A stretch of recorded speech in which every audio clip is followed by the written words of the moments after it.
도시 괴담 마지막 엘리베이터. 여러분, 늦은 밤 엘리베이터를 탈 때 문이 닫히기 직전 알 수 없는 찝찝한 기분이 들었던 적 있지 않으신가요? 혹시 엘리베이터 거울을 봤을 때 분명히 아무도 타고 있지 않았는데 뭔가 스치는 것 같았던 적은요? 오늘 이야기할 괴담은 마지막 엘리베이터입니다. 혼자 엘리베이터를 탈 때 절대 하지 말아야 할 행동이 있다고 하는데요. 만약 그 행동을 하면 절대 돌아올 수 없다고 합니다. 지금부터 조용히 들어주세요. 첫 번째, 기묘한 습관. 이 이야기는 한 회사원, 정민의 경험입니다. 그는 야근이 잦아 항상 늦은 밤 혼자 회사에서 퇴근하곤 했습니다. 회사 건물은 20층 규모의 고층 빌딩이었고 야근이 끝날 무렵이면 사무실에는 정민 혼자만 남아 있었습니다. 그날도 마찬가지였습니다. 시계를 보니 밤 11시 50분. 오늘도 늦어버렸습니다. 짐을 챙긴 정민은 엘리베이터를 기다렸습니다. 엘리베이터가 도착했고 그는 자연스럽게 안으로 들어갔습니다. 버릇처럼 거울을 보며 넥타이를 고쳐 매고 있는데 갑자기 서늘한 기분이 들었습니다. 뭔가 이상했습니다. 그는 버튼을 누르기 위해 손을 뻗다가 무심코 거울을 다시 봤습니다. 자신의 뒷모습이 이상했습니다. 뭔가 다릅니다. 하지만 정확히 뭐가 다른지 알 수 없었습니다. 야근을 너무 많이 해서 그런가, 피곤한 탓이라며 애써 무시하고 1층 버튼을 눌렀습니다.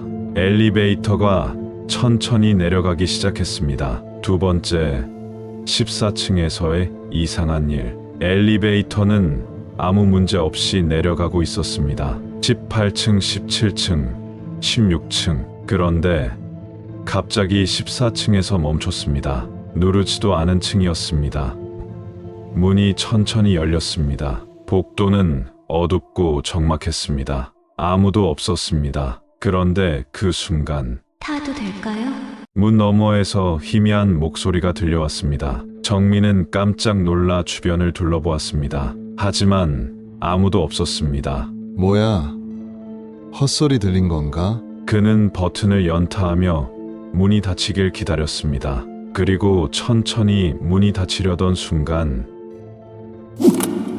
하얀 손이 문 사이로 들어왔습니다. 그는 너무 놀라 뒤로 물러섰습니다. 하지만 문은 다시 열렸고 그는 그제야 그것을 볼 수 있었습니다. 세 번째, 이상한 승객. 그곳에는 여자가 서 있었습니다. 긴 생머리에 창백한 얼굴, 하얀 원피스를 입고 있었습니다. 눈은 감겨 있었고 얼굴은 이상할 정도로 흐릿하게 보였습니다. 그녀는 천천히 엘리베이터 안으로 들어왔습니다. 하지만 이상했습니다. 발이 보이지 않았습니다. 순간적으로 온몸에 소름이 돋았습니다. 정민은 숨을 죽이고 벽 쪽으로 물러섰습니다. 여자는 조용히 서 있었습니다. 정민은 그녀의 얼굴을 쳐다볼 수가 없었습니다. 엘리베이터는 다시 내려가기 시작했습니다. 13층, 12층. 정적이 흐르는 가운데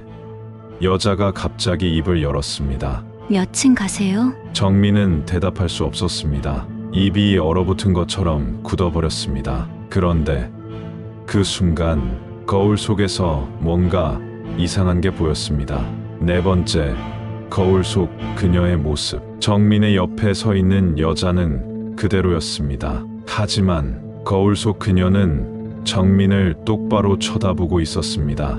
입가에는 미소를 띠고 있었습니다. 그리고 아주 작게 하지만 분명하게 중얼거렸습니다. 뒤를 돌아보면 너도 같이 가게 될 거야. 정민은 반사적으로 눈을 감아버렸습니다. 절대 뒤돌아보지 마.